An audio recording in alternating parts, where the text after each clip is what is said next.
I'm making an executive decision. Uh-oh. We're moving into the summer. I think this summer we're going to cover just Summer movies / kids in danger.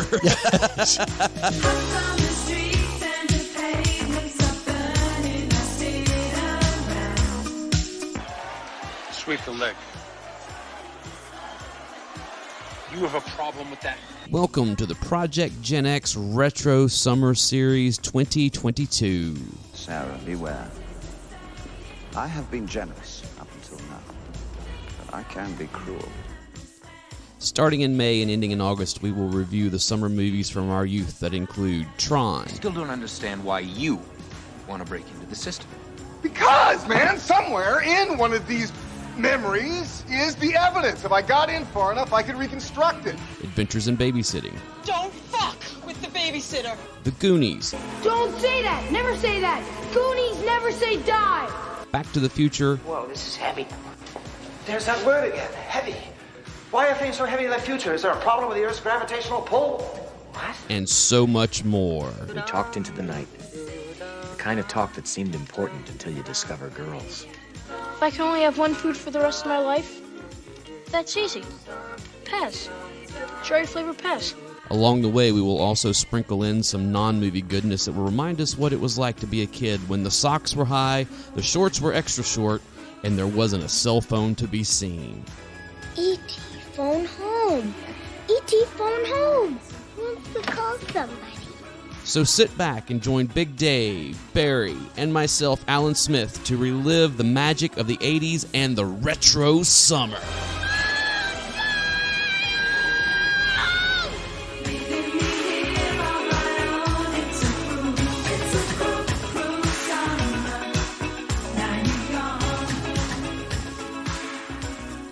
Welcome back to the Project Gen X podcast. I am one of your hosts, Alan Smith, along with... I'm the other guy, Big Dave. And I'm Barry!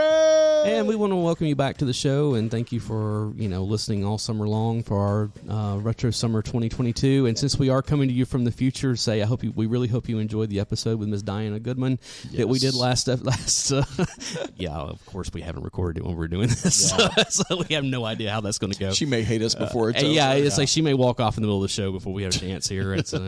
But I blame you. It's all your fault. You know I what? probably will be, honestly. Preemptive strike. It's your fault, Alan. But hey, I'm going to say this.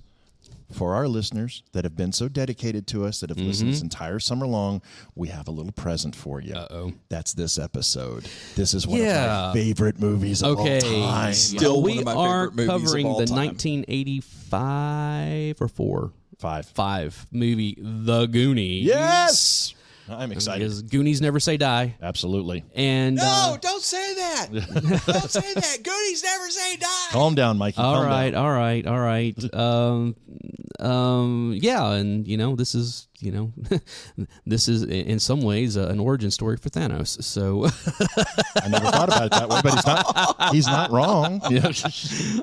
Barry, give us the stats before I give you the rundown. The Alan's rundown. That's right. All right, so The Goonies, directed by Richard Donner, good old Dick. Screenplay, Christopher Columbus. Story, Steven Spielberg. I forgot that all three of those guys were involved in this. Yeah.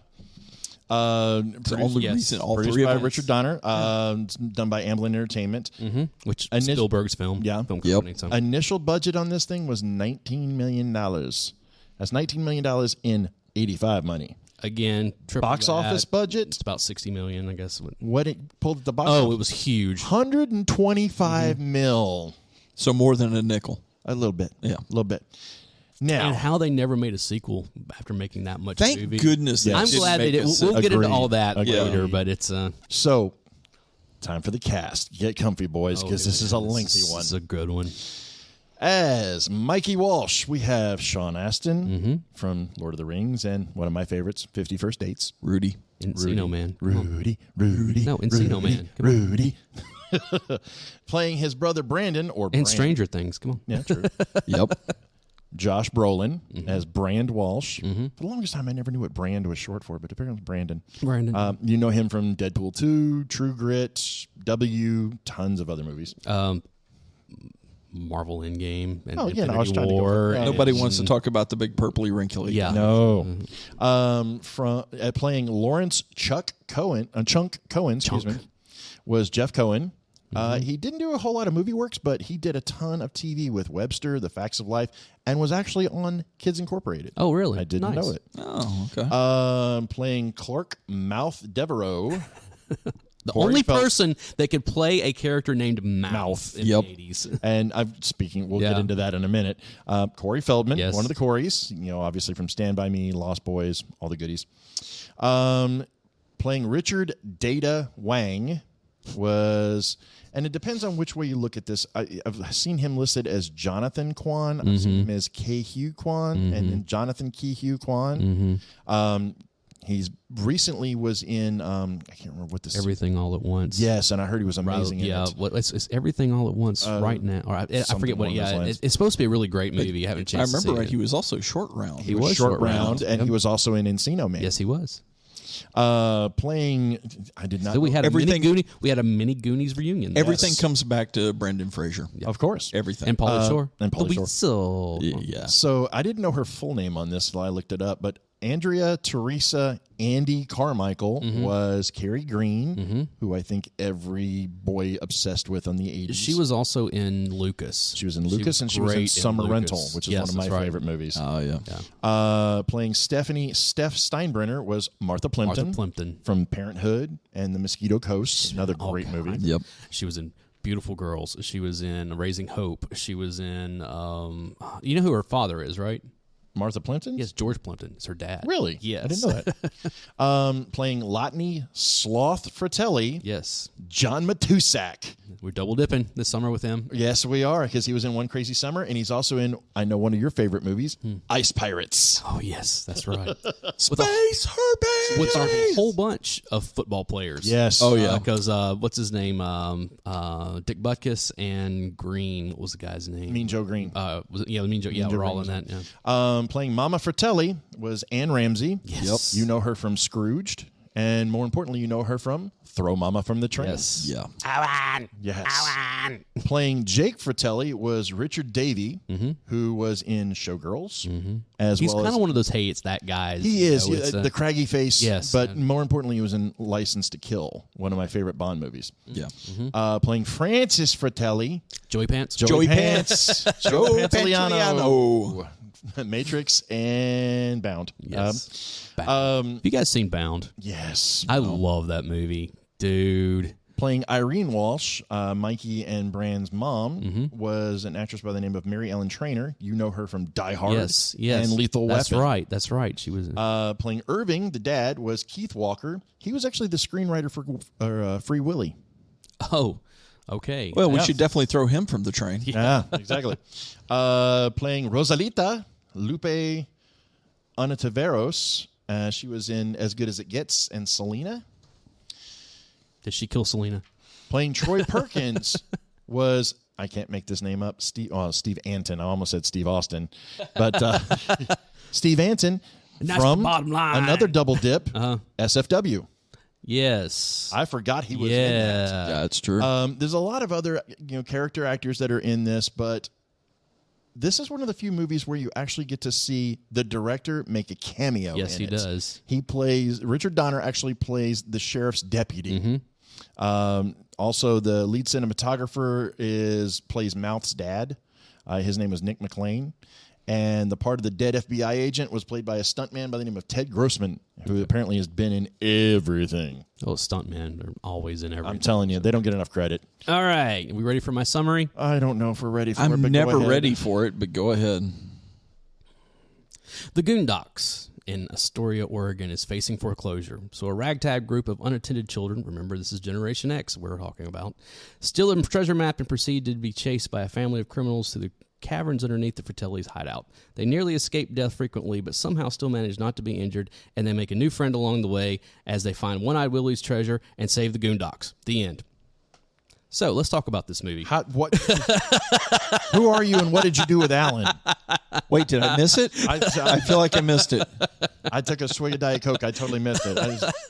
That almost sounded normal. Wow. I love this movie. I was about to say. I love. Did we just find your kryptonite? I mean, what was this? Okay, this was. I started to write a completely smartass, and I got part of the way into it. I was like, no, I'm just going to do the summary on this, like a brief, basically that's the whole movie right there for the most part, as far as the plot goes. But there are so many details in this that we need to talk about, so let's get to it. All right. Well, where do you want to start? At the beginning. That opening scene with the Goonies logo and how it the skull and crossbones, it goes into the eye, and then you're in the jail. Mm-hmm. That is amazing. It is one of the most Richard Donner things that has ever been put on film. Completely agreed. Completely agreed. And God love him, Richard Donner, I mean... It was so funny how all this came about, because apparently this was something that either Spielberg had been kicking around for a while or Columbus had been kicking around for a while. One of the two of them had wanted to do this type of thing.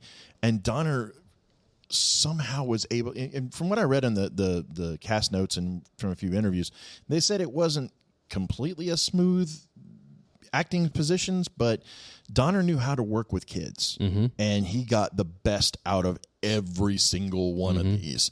Well, every single character that was played in this was so just perfectly sculpted. Richard Donner has the same magic that Spielberg did at a certain point in his career of being able to not only work with children, but actually get that childhood wonder on film. And there's a couple of things that he did in this that really encompass I'll that. tell you one of the things I'll go back to. Yeah. Popeye.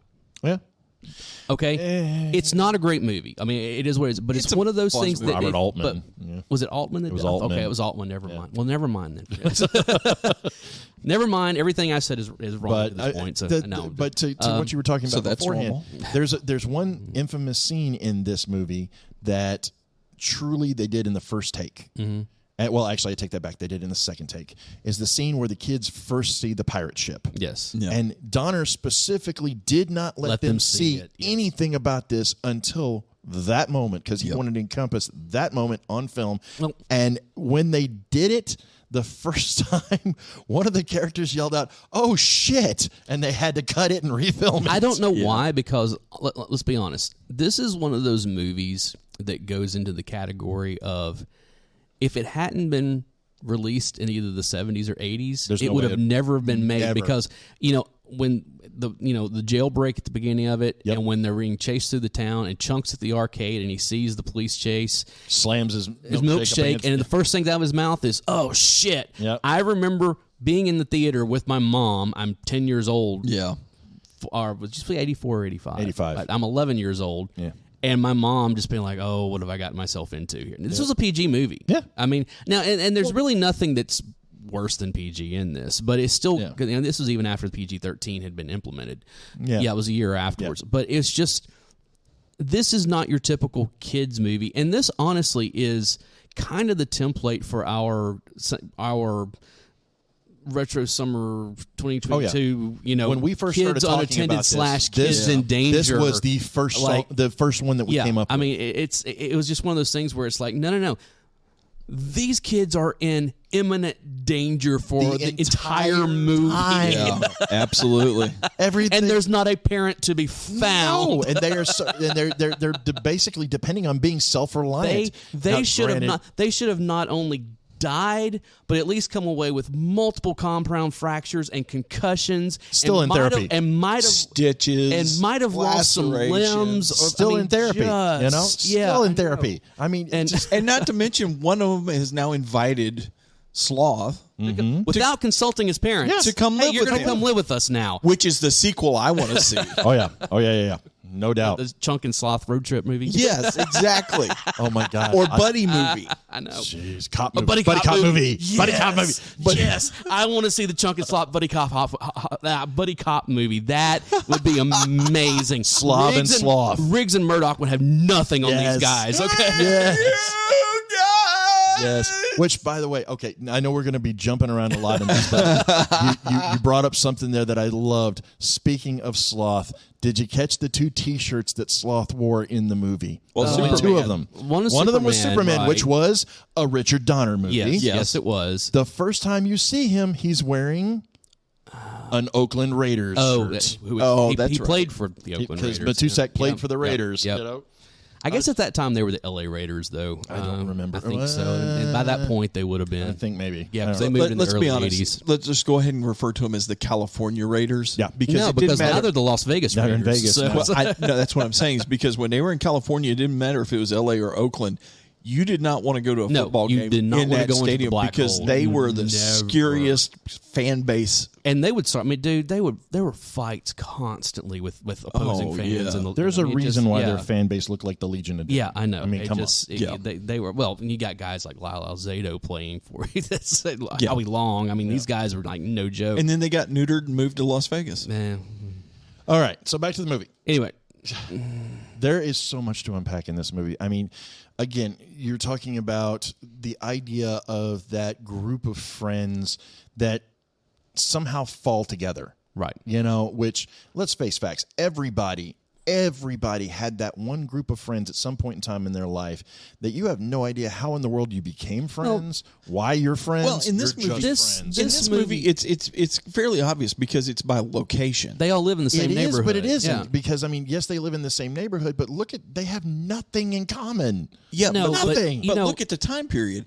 I had friends that we were friends because we lived in the same neighborhood. Right. Well, we had nothing in common. There was, but there was nobody else to go hang out with. In this time period, I had a neighbor who, like, what she did for a living was that she was a nanny. She kept kids. Yeah. Right. So during the summer, I knew that I was going to have friends. Yeah. That I pretty much just saw during the summer, but I knew we were going to go on all kinds of, in our minds, they were much grander adventures than they actually were, but there was going to be all day long playing and just having a good time. Yeah. And that's kind of the same thing here, and completely unsupervised. Sometimes you're right. Don't come home until the street lights start coming on. Sometimes stuff. you're simply comrades by proximity. Yeah, I know. And so, Well, and I have to say that while this movie is a bit of a time capsule, Very you have much to so. admit there's a lot of references that you're only going to really understand if you were alive during that time period. I still say that this movie is timeless because I'd go watch it tomorrow. Absolutely. I could show this to my this 17-year-old movie nephew and holds he'd up love it. so well. I may go home and watch it tonight. I mean, my it's- kids again? Yes. There's so many. I mean, even the little elements like, what was when they were accusing Chunk of the lies that he's told. you said that Michael Jackson stopped at your house to use the bathroom. Okay, Yeah. I lied about that. But his sister did. That time you ate your weight in Mr. Gaddy's pizza. I know. Or Godfather's Mr. pizza. Godfather's pizza. Yeah, Godfather's that's pizza. right. That's right. Yeah. I know. And this all very mid-80s type stuff. Well, and on top of that, did you catch the fact that this is now, they've established with this movie the Donnerverse? Yes. The fact that when Chunk calls into the police and is reporting what's going on, I want to report a murder. Oh, yeah, because He goes- how about gremlins? He says, Yeah. what about those time they told me those little creatures, all those little creatures that just multiply when you throw water I know. on them? Yeah, because this was a year later. This was the Donnerverse. This Yeah. was the beginning of the Donnerverse. So, Which I think we should go back and explore at some point. Oh, well, no, seriously, I won't. Is Donner still alive? I don't know. I'll have to go back and look. I don't remember. I know Altman died a few years back, but since I confused them so much. Yeah. I'm checking on it now. I think Donner might have passed. I could be wrong about that. I hope I'm wrong. No. It would be awesome though if he decided to go full Marvel MCU and create his own universe. All right, what have I directed? Well, it's all together. You either get Marvel or you get Tarantino, so you have to be kind of careful on Tarantino that. So. as well. He's gone. He is. That's what I thought. July 5th, 21. Oh, well, just recently. Recently. But last summer. You were talking about the birth of Thanos. Yes, this was Josh Brolin's first movie. Yes. And all right, let's talk about Josh Brolin in this movie.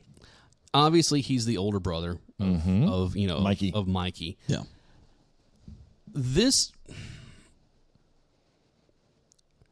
You look at Josh Brolin and everybody else in this movie, and it's like, okay, we have children. Yeah. And then we have this man-child over here. This gigantic human being.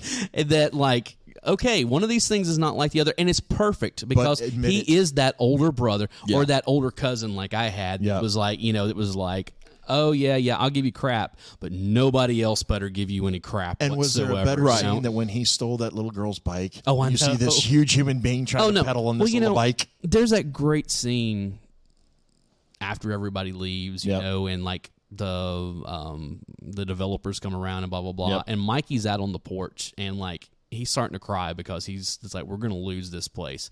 And Bran comes out the other side of the side porch door. and comes Yeah, out how you and feel, just Wimp? grabs him and just gives him a hug. And then, as an older brother would do, grabs him by the head and then drags him. Like, it's, Yep. I mean, it was perfect. it is.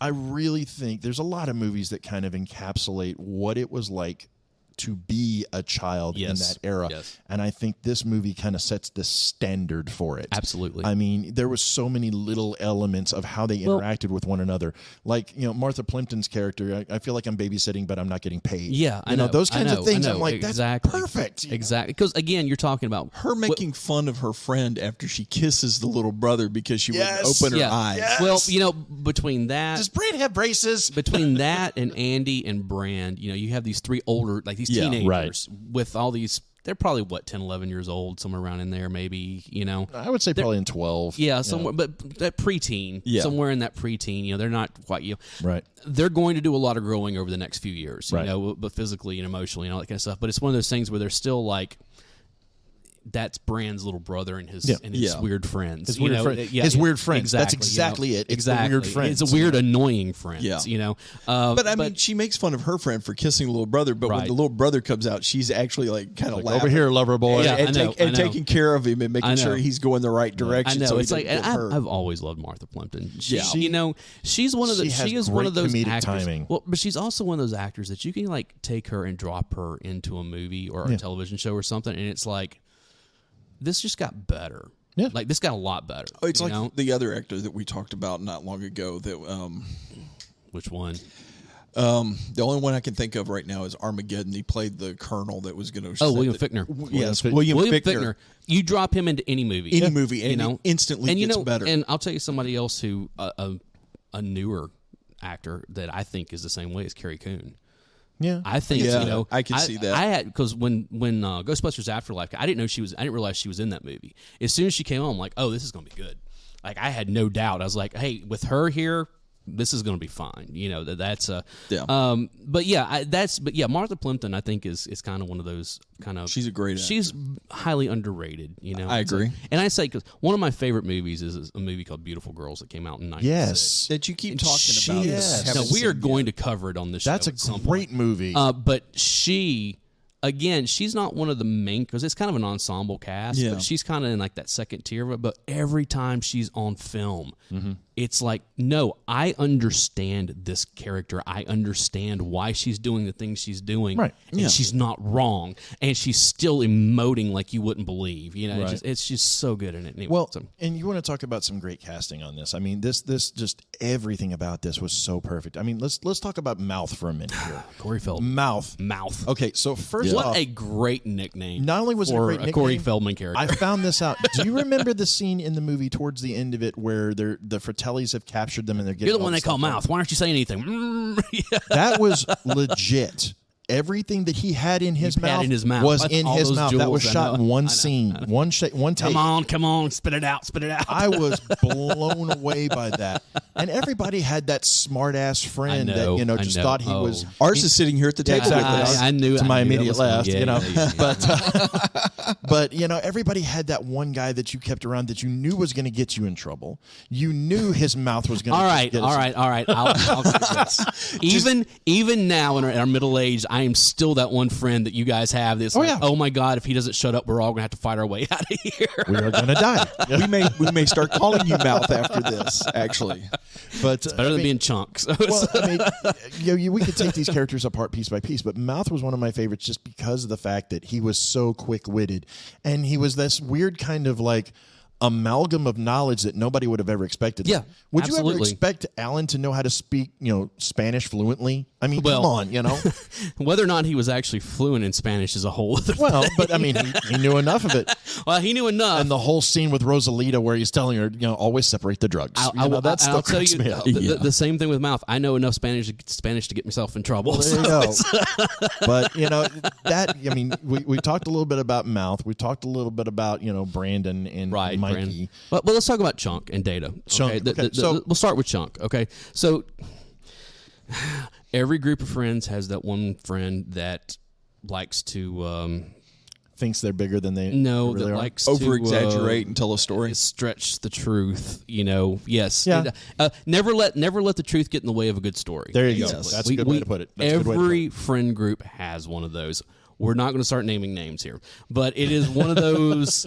Why are you looking at I'm me? not I looking feel at you. attacked. I'm just saying because not true. We've all had that. No, friend. he's right. He's right. And it's one of those things where you kind of get into the whole: is it the truth or is it that person's truth? You know, and it's kind of a all right, you know. And the casting for this with Jeff Cohen. I mean, Jeff Cohen was a relative unknown. Yeah. Nobody. Well, you know what's so funny is that like they kind of like played him as the fat kid, and he wasn't fat by any stretch of the imagination. Did you I mean, know he was that just a little. He was growing. He was going to. He had all his baby fat, big whatever. Kid. Yeah, You it's know, we like, all were. But did you notice when he did the truffle shuffle? That poor kid had chicken pox while he was filming this, and was still infested with it. They were going to rewrite him as a different character, and he's like, "No, I'm going to do this." So hats off to Cohen, the fact that he played his way through this while still suffering with chicken pox. Right. That's And that was and good on him because now everybody else is infected and they go ahead and get it out Exactly. of the way. Chickenpox party. Chickenpox party. Yeah, another great Gen X thing that our parents used to do. Oh, your kid has chickenpox. Let me bring my kids over so he can get sick too. Yeah. Thank you for setting me up for shingles later in life. So Good it's plan, good plan. But yeah, I mean, Chunk, and then you got Data, who I love. Yes. Data was, I think, my favorite. I think we character all in wanted this. to be Data because all the inventions that he had and stuff. He was he was it's the a- James Bond. Right. He was the Q. He wanted to be Q. He was the Donatello of the group. Exactly. He was the Donatello. That's perfect. He was the Donatello of the group. Yep. And the fact that none of his stuff worked. Yeah. None of it Well, worked. that's not true. None of it worked the way it was supposed to work. I mean, the pinchers of life saved him from the spikes. Pinchers of Twice. power. They saved him. Pinchers of Pinchers power. of power saved him twice. Okay. Yes. One in a way he wasn't expecting. So. I still love the little dart gun that was to the belt where he's testing it out and he fires it at the dumpster and he starts pulling the dumpster towards him. Yeah, I know. It's sort of Luckily, it catches and drags him out of the way of the car chase. Exactly. And that's the other thing. You want to talk about how, that opening sequence. The where opening you have sequence all this where- stuff. You're basically introduced to all the characters in their kind of environment. Exactly. Yes. During the car chase. Exactly. Yes. And it's really kind of just a unique way to introduce these people without. Again, it's a very Richard Donner. It is, to do. but it works. It is great. So. And then you get into so we've talked about Chunk, we've talked about Data, we've talked a little bit about Brand and Mikey. Let's get into the ladies. Andy was that. I think everyone knew this girl either in middle school or high school, who everyone was in love with, but she couldn't quite understand why. That's the kind of vibe that I got from Carrie Green through this movie, is that everybody was just kind of obsessed with her. Jen. Barry's not going to get that whatsoever. Gone. Everybody else that knows Dave and I knows exactly what we're talking about. So. But hi, Jen. But I think I think she does listen to the show sometimes. Hi, Jen. High up there in Canada. So it's. But I think this was just a very sweet moment because I've had talked to many people about this movie, and I've had several people that have told me that was their favorite character because that's who they associated with. She was not comfortable with all this attention. She didn't get it. She just wanted to be who she was. And the whole scene with Troy trying to look down her shirt with the rear view mirror and all that other kind of stuff. I mean, it's got to be an awkward. It's kind of that. Of course, we're three guys sitting here talking about this, but it's kind of that someone who is coming into their sexuality. Yeah.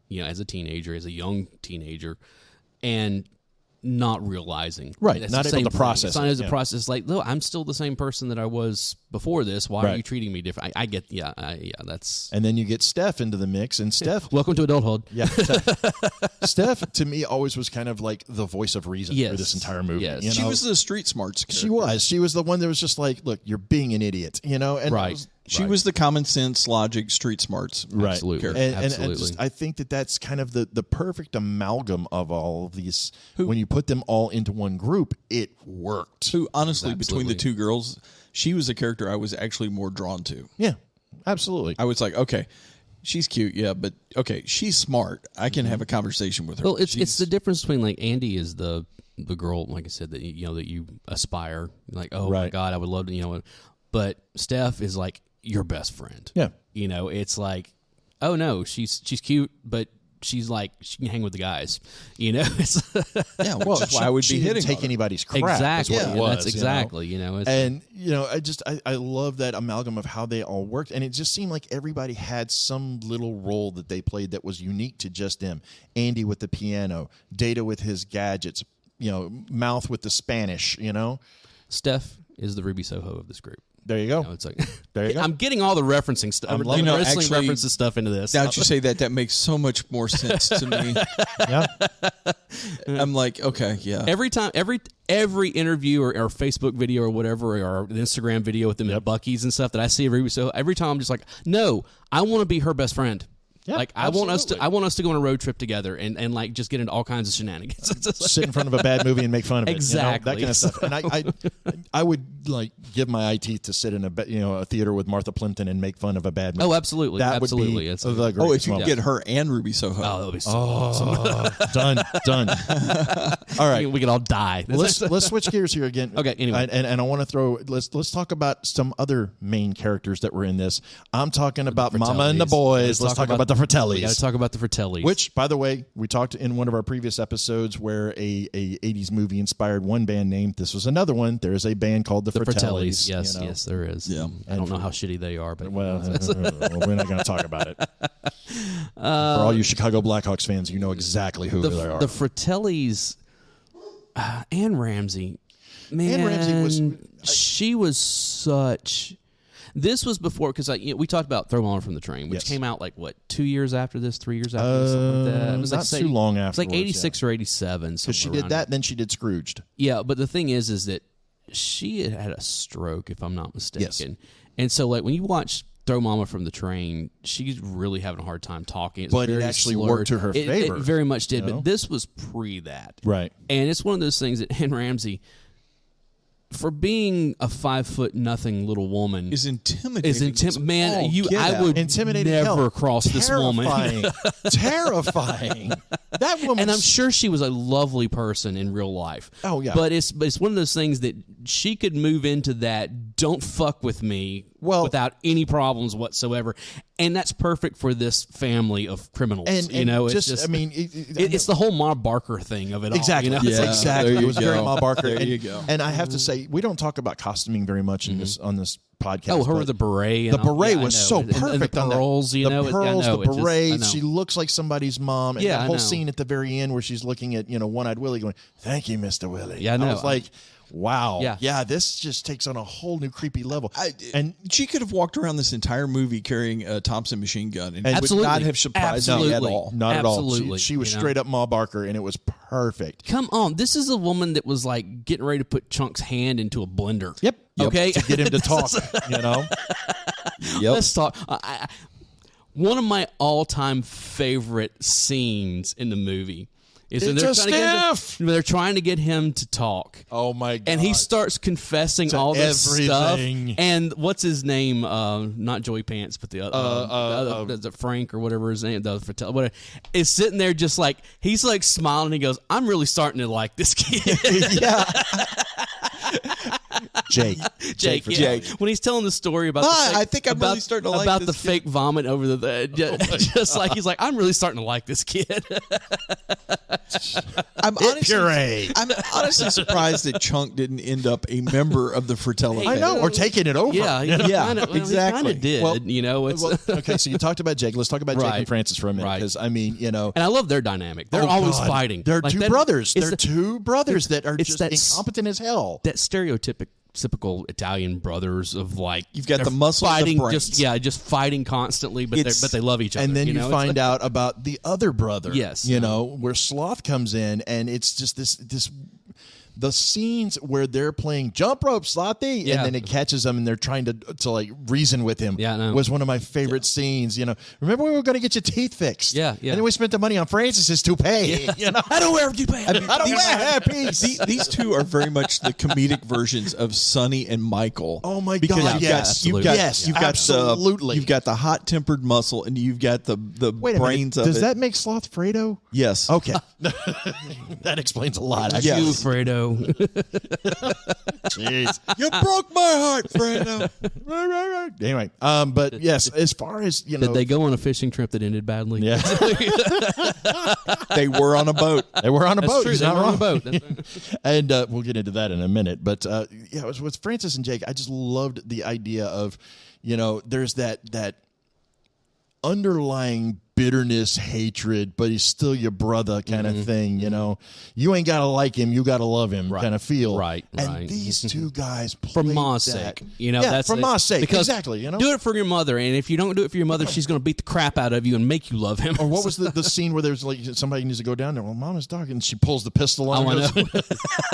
Again, don't fuck with Ann Ramsey. Exactly. Mama Fratelli will mess you up. Packing heat, baby, packing heat. But there were so many little elements in this movie, and again, it's. I think this is different than some of the other movies that we've covered this summer, where they were much more slower paced and they kind of built the storylines and things like that. Where this one was just foot to the floor the minute it started to the minute it ended. In a lot of ways, there is a little downtime, especially when they start talking about the whole One Eye Willie thing. Yeah, but here's the thing: it's not slowly paced at all. No.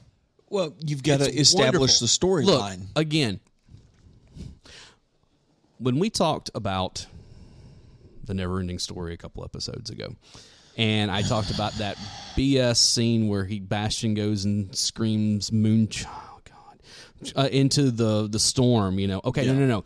This movie showed you this is how you use a storm to enhance the movie. Yeah. When they're in the attic, and he's telling the One-Eyed Willie, so when they're looking at the map and all this kind of stuff, and the lightning, the thunderclap and the flash of lightning, and it's like there's this feeling, like this ominous feeling around it all, but it's also like exciting, where it's like, I don't know, how many times when we were kids were we, like, they're all huddled around this one thing. Whatever it is. It's the whole, not only is this a wonderful way to set up the mythos of the story that you're going to be going after, this is very much going back to the days of sitting around the campfire. Yes, very much so. Absolutely. And ghost stories. Exchanging the stories and all that. And exactly. How many times did you get caught in a thunderstorm where you're all now gathered in a tent around a flashlight trying to stay dry? Even there's nothing to do but sit and tell stories. Even in a bedroom. Yeah, like oh, hey, it's raining, we got to go inside, and you're sitting in either yours or your friend's bedroom. And there's 3 or 4 of you there, or and camping out in your living room, or with whatever your it is. friends, And let's call it what it is. This movie is a live action D&D campaign. Yeah, pretty much. In some ways, it's true. Yeah. It's true. I mean, everybody was a specialist, so yeah, it kind of makes sense. It's true. Exactly. And let me just say, kind of going back to the Fratellis on this, I honestly think this is the first time that I can remember seeing a movie that made me terrified of opera. When he starts singing, he's singing Madame Butterfly, and I'm like, what the no? Well, again, it's that whole you think he got away. Yeah, Chunk's going for help. He's going for blah blah, and one car he flags down is the Fratellis. And it's well, and when he notices it, did you hear what the transition? Mm. So the minute he realizes it's the Fratellis, Chunk starts praying. Yeah, he starts going through the cantor. And all of a sudden the Jake starts singing Madame Butterfly. I know. It's so Is this a perfect movie? Yeah. Is this? I think it. If it's not, it's damn close. I can tell you where there's one flaw in this movie. Well, there's a couple. Well, but one in particular. At the end of the movie, yes, when they're on the beach and they're reunited with the parents, and all that stuff. You're going to talk about the octopus? Yes. Yeah. And I remember, there's a reason for that. I did not catch that when I initially saw it. The way that I caught that was, again, I think my cousin had the storybook. Yep. And there was, because it was one of those things with the storybooks, it was like, 25, 30 pages or something like that. Yeah. And they would have pictures, stills from the movie and stuff. And there was a picture of Martha Plimpton in the water, and you can see the octopus behind her. Yeah, I know exactly what you're talking about. And then when they get to the end of the movie, he said, what was the scariest part? Oh, it was the octopus. It was like, and it's like, all right, I want to see this octopus scene. Yeah, from what I understand, it didn't work. Right, Donner wasn't happy with it. Right, they filmed it. Right, but it didn't work. So they was like, for time's sake and for continuity's sake, they're going to cut it out because the whole thing was supposed to take place after they all jumped off the ship. Yeah. Correct. Before One-Eyed Willie sails away, there was supposed to be an octopus in that bay, and it was supposed to catch it, and that's what's actually supposed to take down the Fratellis. Oh, okay. That was the whole thing, is that they get away from it. The Fratellis, they thought were taken down by it, and then they wash up on the beach. Okay. So But that was, I know that film footage wound up in a long cut scene that was on the DVD or something. Yeah. It's like, you can't really find, it's there, but it's not. And honestly, it's only like, it's not very long. it's like a minute and a half. It's not, But it's still one of those things, kind of one of those like, hey, they talked about an octopus. We never got to see the octopus. Where's the octopus? And did you catch the one of the flubs that I love is that Sean Astin, at one of the very, very first scenes where Brandt is in there, they're having a conversation, and he calls him Josh. And it's still in the movie. It's kind of like Luke calling Leia Carrie at the end. Yes. You got to leave them in there. It's the Easter egg. It makes. I mean, it's one of those things. You're dealing with child actors, right? They're gonna make mistakes. Yeah, well, dealing with adults, they're gonna make mistakes. Well, yeah, but I mean, it's perfect example. Yeah. All right. So something we hadn't touched on yet, boys. Let's talk about the soundtrack. Cyndi Lauper. Goonies are good. REO Speedwagon. Well, here's the thing. There are 2 music videos. Yes. For Goonies are good enough. Yeah. And it's kind of cool. 12 minutes long. I love the fact that it's basically a to be continued. Where they go through, you've got the kids from the movie and that kind of stuff, and they're on the bridge that's starting to wash out. And at the very end of the video, Cyndi Lauper's sitting there, and she says, Steven Spielberg, how are you going to write me out of this one? And then it pulls out to Steven Spielberg in an editing bay watching it, and he turns to the camera and goes, I don't know. Let's talk for just a minute. Who else was in that, though? Yes, because of course Captain Lou Albano's. You had Roddy Piper, the Iron Sheik, exactly. Nikolai Volkov, Lou Albano. I mean, because this is the rock and wrestling connection. Exactly, absolutely. Really link that all together. But yeah, Dave's right. You had REO Speedwagon on this. You also had the Bengals were on this. I mean, there was a lot of those that kind of came through. And when they filmed the video, the only main character that wasn't in there was Carrie Green.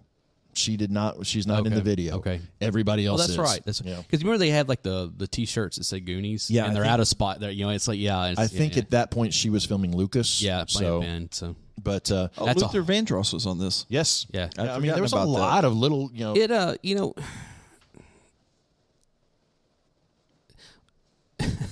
there are some great moments in this movie. Okay? When they're going through the caverns and they realize that they are in the wishing well. Yes. That speech that Mikey gives about all of these are somebody's wishes. These are, And then Mouth. This one's like, mine. This was mine, and it's not coming true. And so I'm taking all these other ones because, I mean, it's just like, and it's one of those things where it's like, it's a very, for Mouth, it's a very like serious moment of him kind of like putting down the facade, and being like, no, I wish that I wasn't going to have to move, and it didn't come true. So I'm taking all this. Because he's been making light of it the whole time. Well, it's kind of hard for me to give it too much merit for the scene that happened immediately before it, where he's going through the coins and like Lincoln, Jefferson, Martin Sheen. Yeah. Martin Sheen, that's President Kennedy. Well, he played Kennedy in a movie. Well, the thing about it is that's the character that Mouth plays the whole time. Right. And this, let's be honest, and then Mouth is playing a character. Oh, yeah. Yeah, that's because that's his defense mechanism. Right, Yeah, exactly. absolutely. And then very Gen X. And then when Mikey turns around and goes, no, you got to leave him here. That's when Mouth gets pissed, and it's like, no, screw you, dude. Right. He goes, and that's when you see the switch flip. Right. Instantly. And right. It's like, and hey, no, screw you. Everybody's been dealing with this thing in their own way. Yeah. And now he's tired of putting on a brave face. Basically, right. Is what it comes down to. All right. Well, there's 2 things we got to talk. Well, actually, there's a couple more. But there's more than a couple. Yeah. Well, one, you were talking about the reunions. There's actually been a couple. There's been a couple. Reunions. I know they did one in Astoria where they actually got together to watch the movie. That's in what? Well, they've done a table read of the 405 or something like right, that. Right. That's when they actually made Goonie Day, which I believe is June 7th. Yeah. But recently, in 2020, and love him or hate him, picture, Josh Gad actually Yeah, did the a thing- table read. The table Well, I read love where he Josh got it's Gad. called I mean, Reunited that's a- Apart, where it was designed to raise funds for the Center for Disaster Philanthropy, and they had all the living cast members come back together on this.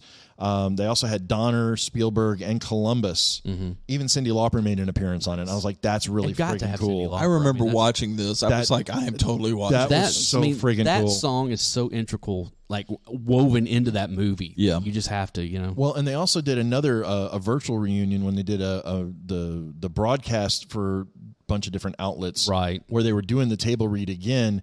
And the thing that I loved was that they had other people that were imposing the people that had passed, like Josh Gad did the voice of Sloth. Kristen Bell did Irene Walsh because that actress had passed away. But the best one was Mama Fratelli was Jean Smart.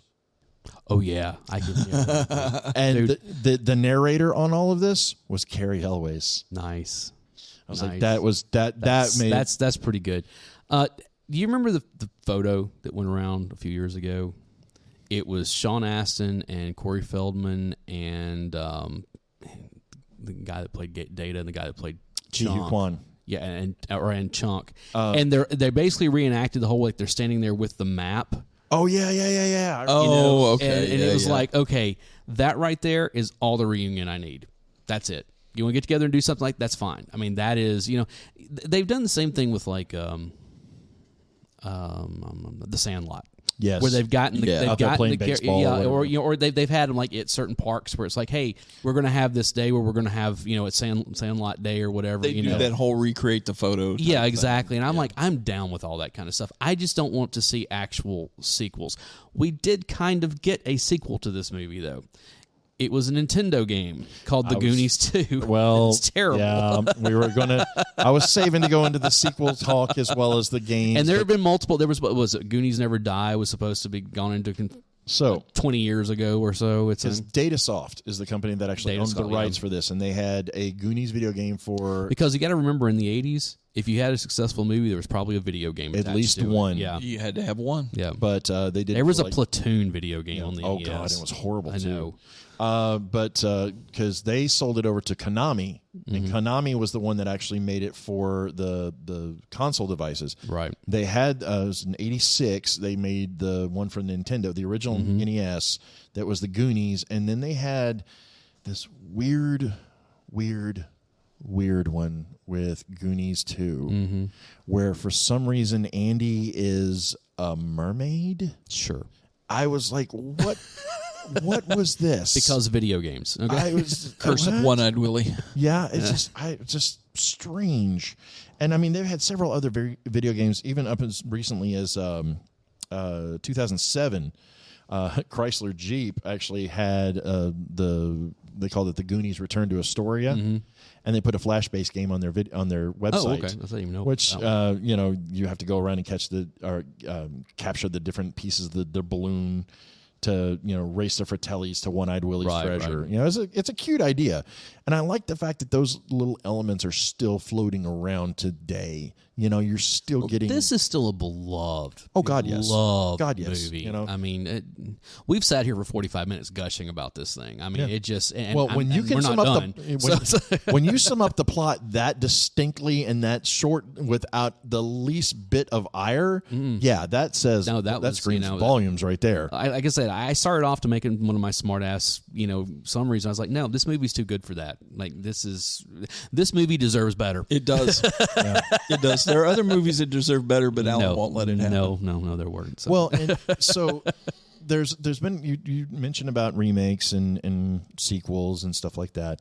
There's been rumors of those for years. Nobody had better touch this movie. Well, that's the funny thing is they'll start one, and then one of the cast members will say, "No, we're not going to do this. We're not going to do this." The only and I'm glad the cast they just is leave saying it like, as no, it is. no. They don't want to do anything now. God, I hope they never do a remake. There is one exception on this. that I would have loved to have seen. In 2020, February 12th, 2020, Fox had ordered a pilot for a series from Sarah Watson, the woman that does the Bold Type. Basically is about a woman helping film students create a shot-for-shot remake of the movie. I would have killed to have seen this. Yeah, that's taking that whole Raiders of the Lost Ark thing. Yes, you know, but that way, I mean, if you're going to do it, if you're going to make a sequel to this or you're going to do a remake of this, that's the way you do it with a budget of $15, you know? Yeah. I want to see that. Well, you know, the thing is they had already done that to another movie, though, kind of. Well, they've done several. Well, but you remember when, what was that? What was that short-lived app that like you could watch stuff on your phone, like movies on your phone? What, Vine? No, since then. This is just a few years ago. Quibi. Quibi? No. Where they did that shot-for-shot remake of The Princess Bride, but they had a bunch of different people film their own. It was all famous actors and but stuff. It was amazing. But, you know, it ended... Did you see it? No. Okay, this is how the movie ends. The final shot of the movie when it comes back to, you know, the grandfather and, you know, it's Fred Savage? No. It starts off with Fred Savage, and I think Peter Falk was still alive at that point. I can't remember exactly what it was. But no, the final shot is Meathead. The Rob director, Reiner. Rob Reiner, and his dad. This is Carl, right before he died. It was him in the grandfather's role, and it was Rob Reiner in the Fred Savage role for the last scene of the movie. I was like, that is perfect. Nice. That is absolutely perfect. See, you know, and there's been a few ideas that have been pitched around about that as far as how to remake that and how to retell it if you're going to do it. And quite frankly, if you're going to do that, to me, that idea of, you know, doing a movie or a film or a TV series on somebody doing this on a shot for shot, that's the way you do something like this, because you definitely don't want to try to rehash. I tell the story. I have one addendum to go on that. Okay. If you're going to make a movie about kids making a shot for shot remake of this movie, it better damn well be set in the 1980s. Yeah. I don't know if you necessarily need to do that, because no, I'm saying that's what I need for this to be. All right, that's fair. That's fair. You know, I can't. I mean, it just maybe early '90s. Okay, but I can't. Especially even when you get into the 2000s and the 2010s, if you set it there, or even today, it's too like, easy to it's just do it with cell phones. Too easy to do. I mean, it's just like it's got to be something that you struggle with.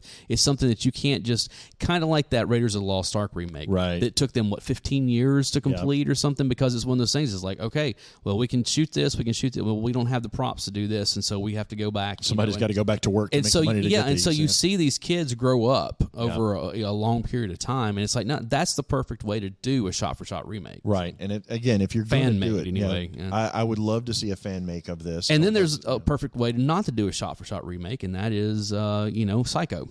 And Gus Van Sant, coming off of Good Will Hunting, having all the clout and all of the, I want to do a project, a vanity project, and what does he do? Call your own shot. Goes for one of the greatest movies ever by one of the best directors ever, and just completely does not get it. Yeah, just missed the mark entirely. But with this one, I mean, oftentimes we will look at the movies that we cover and we talk about with such a level of reverence of just, this is the end all be all, penultimate of, Gen X.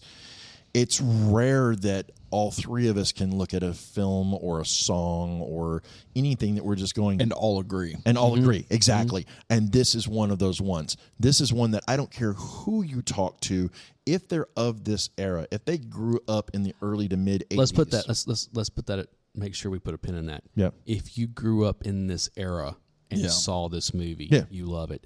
I know people who are younger who absolutely hate this movie.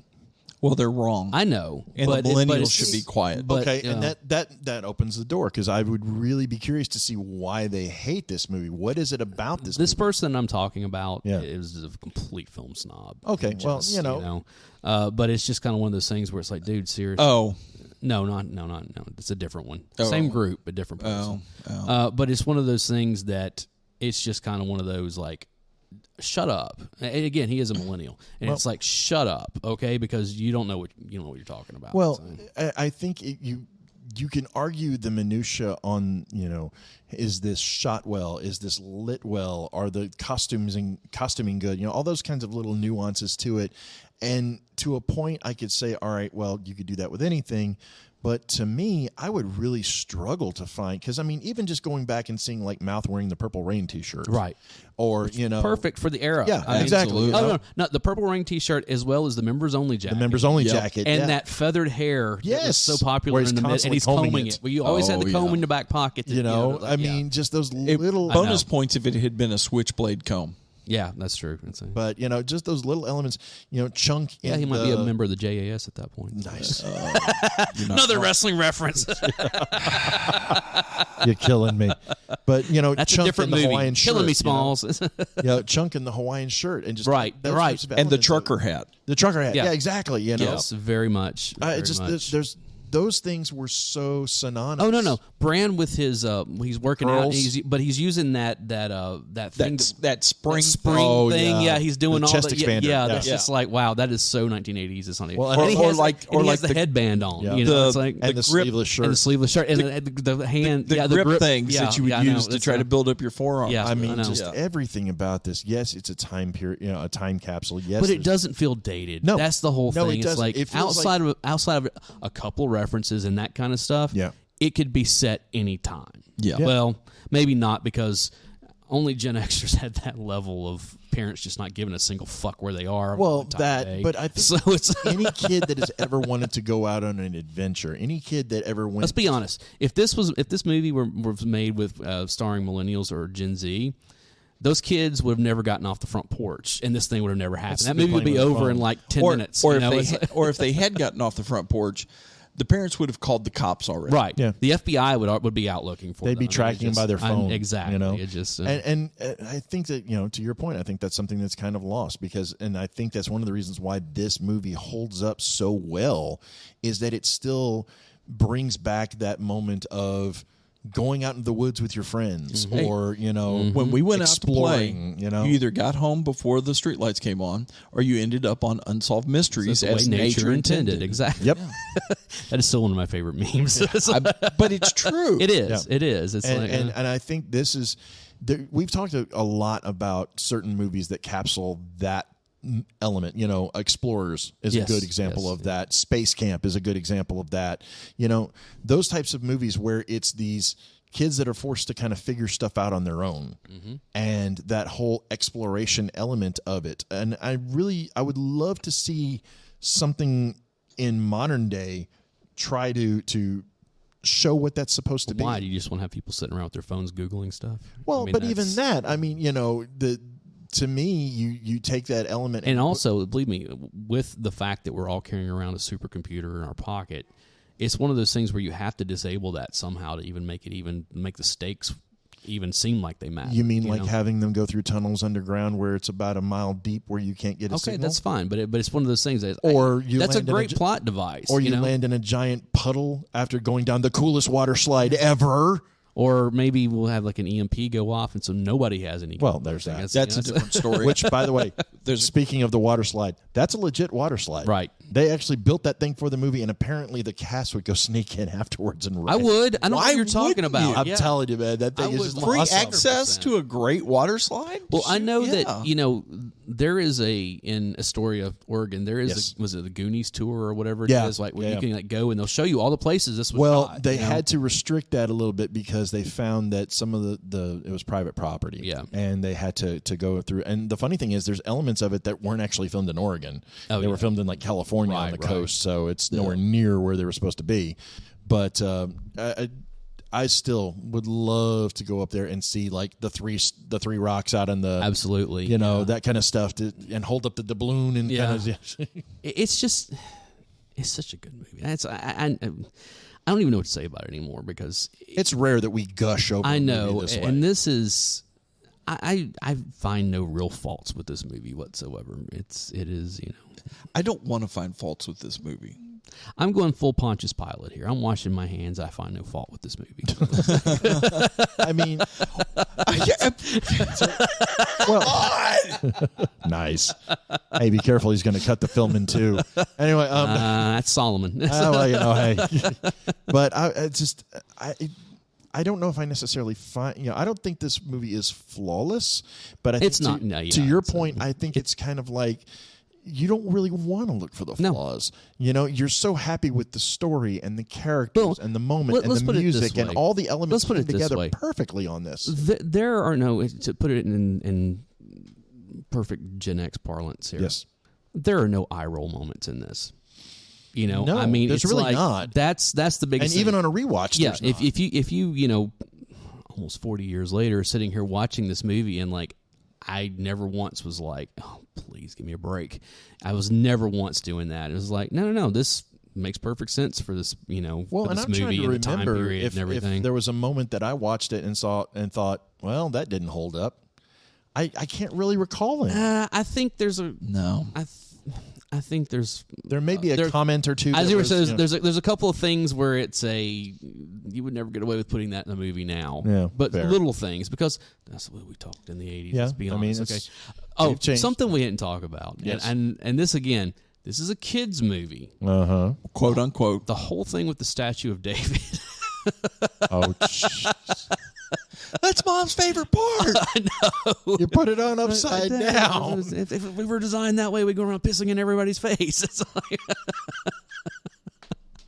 I mean, it's like, this is a kid's movie. Okay? The best part is they're trying to hide it from. I know. Like, what is that? What is that? Huh? Oh, shit. I know. I mean, it's just. Oh man! But it's just that whole sequence is hilarious. Yes, yeah, absolutely. I mean, honestly, is this rewatchable? 100%. Absolutely. Yes. Is this something that you should show to your kids? I would say yes. When they're of proper age. I mean, I think if they can understand the idea of going and hanging out with friends and getting into adventures, then absolutely. Yes, absolutely. This is definitely one I'm going to show my kid when I feel like he's old enough eventually, to watch it. Yeah. Not at 8. I'm going to wait a couple more years at least. So it's but yeah, that's go watch the Goonies. Definitely. I mean, just no, don't go watch it.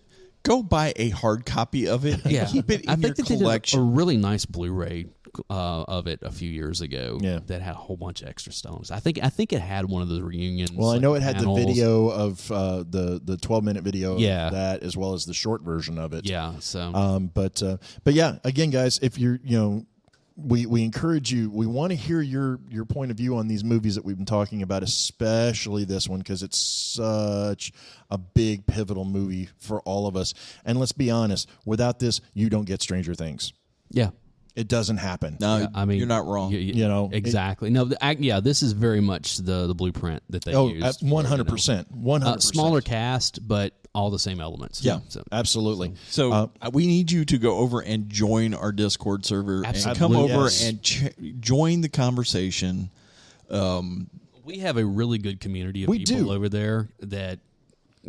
And they have a lot of fun. Especially. Yeah. I mean, she is constantly posting She stuff. brings and, the best Halloween stuff She ever. brings the best everything. Over there, you're not wrong. I mean, I that is kind of like my giant inflatable Michael Myers. that was pretty cool, Dude, I'm so thinking about getting one of those for the house. But we have her. We've got Stupaka and Butter Spider and Hold on, I'm bringing. what's her name? Blueberry Muffin 77. Oh, and yeah. Sparks. I mean, and as well as of course, the three of us are on there, and Bry Guy, and the infamous Amy, which or the fiance, which I told her that you can't change that once you. Well, now it's become the financee. The financee. There you go. Yes, there you go. Makes perfect sense. There you go. But but as well as so many others, you know. I mean, and we have fun over there. We have and a also good time. email us. I mean, please absolutely. email us. We would love to get. We Go to our Instagram, we forgot about CXK. Oh yeah, Yep. and go to our Instagram. We have links for all this stuff in the Yes. show notes. We go forgot there. about Fast Car. And we just, it's such a Rolling. great. All right, you're gonna go through and Sparky name 85. everybody. Oh yeah. What is this? Like the Mickey Mouse Club? You doing a roll call? What are you doing? Hey, they're active members. They deserve to be noted. Fair point. Yeah. Fair point. And we get John from GXG over there on occasion. He comes over and shakes his fist at us. Yeah, pretty much. It's like, didn't we teach you any better? It's the older brother. He's the brand of this. That's it. That is it. That is 100% it. Oh my gosh, John! If you're listening to this, congratulations, buddy. Get you a chest expander. There you okay. Go. And a headband. You're gonna grow up to be Thanos one day. So. And you'll be pissed at Deadpool, so you'll be fine. That works. I am Deadpool. All right, guys. Thank you so much. I'm Alan Smith. I'm the other guy, Big Dave. And I'm Barry. And we will see you next time because Goonies never say die. See ya.